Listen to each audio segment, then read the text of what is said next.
የኃጢአት ትንሽ የለውም። በሬም ሰረክ፣ አንድ ሙዝም ሰረክ፣ ምላጭም ሰረክ፣ መኪናም ሰረክ፣ እኩል ሰረክ ነው። ያው ሌባ ነው የምትባለው። አትስርቅ የሚባለውን ትእዛዝ አፍርሳልና። እኔ ሰሞኑን የታዘብኩት ምን መሰላችሁ? አንድ ነገር አለ። በቃ ሰው ለነፍሱ ሳይሆን ለኖረበት ለካልቸሩ ለባህሉና ለነበረበት ማህበረሰብ እንዴት እውነትን ዲፌንድ እንደሚያደርግ እንዴት ለውሸት እንደሚቆም በጣም አስተማማኝ በሆነ ማስረጃ ነው በቃ ያረጋገጥኩት።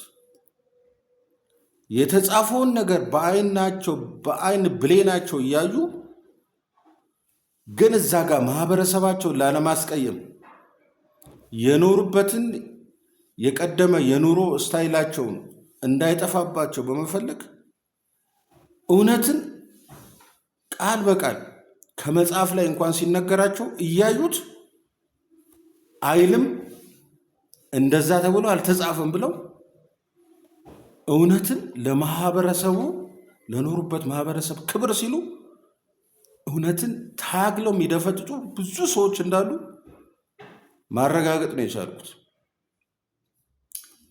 በዚህ ምን ሊመጣ ይችላል?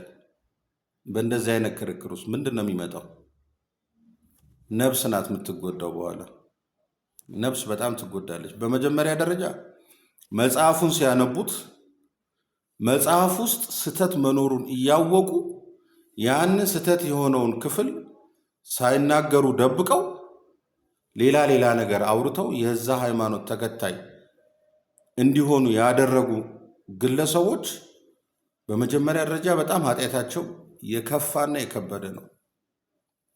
በሁለተኛ ደረጃ ደግሞ እነዚህ ሰዎች ያስተማሯችሁ ስህተት ነው ተብሎ ለተማሩት ምዕመናኖች ሲነገር የተነገረውን ነገር እውነታው ካለበት መጽሐፍ ላይ አንብበው መረዳት እየቻሉ ማንበብ ሳይፈልጉ ዝም ብለው ቀድሞ በተማሩት ውሸት መሰረት እያመኑ ያሉ ሰዎች እነሱም ኃጢአታቸው የከፋ ነው የሚሆነው።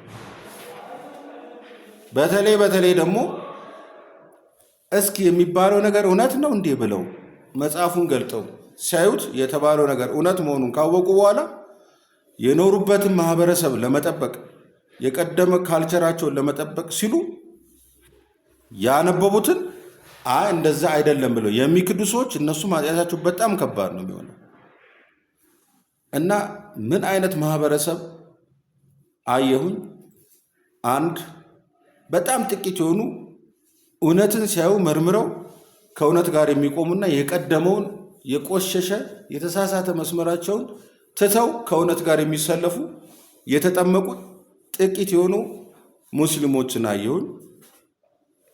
በመቀጠል ደግሞ እውነትን ሽምጥጥ አድርገው ክደው በዛው በኃጢአት መንገዳቸው የቀጠሉ የሚለውን ነገር አላለም ብለው የሸመጠጡ የኃጢአት መንገድ የተከተሉ ብዙሃንን አየሁኝ።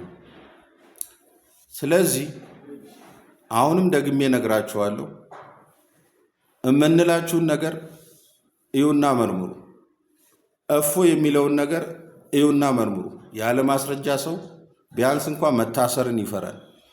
ያለ ማስረጃ ከተናገርኩ ልታሰር እችላለሁ ብሎ ስለሚፈራ ያለ ማስረጃ ሰው አያወራም። እፎ የሚላችሁን ነገር በደንብ አዳምጡ፣ ዳኑበት፣ ከተሳሳተ መንገድ ውጡ። እውነትን በውሸት ዲፌንድ እያደረጋችሁ እየታገላችሁ ራሳችሁን የጠቀማችሁ መስሏችሁ ነፍሳችሁን ወደፊት ወደ ገሃነመ እሳት ውስጥ አትክተቱ። በምድርም ላይ መዓትም ሊመጣባችሁ ይችላል። ለኃጥአን የወረደ ለጻድቃን ይተርፋል ነውና ነገሩ።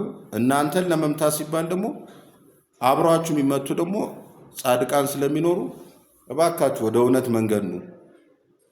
እፎይ ትክክለኛ ሰው ነው። አመሰግናችኋለሁ።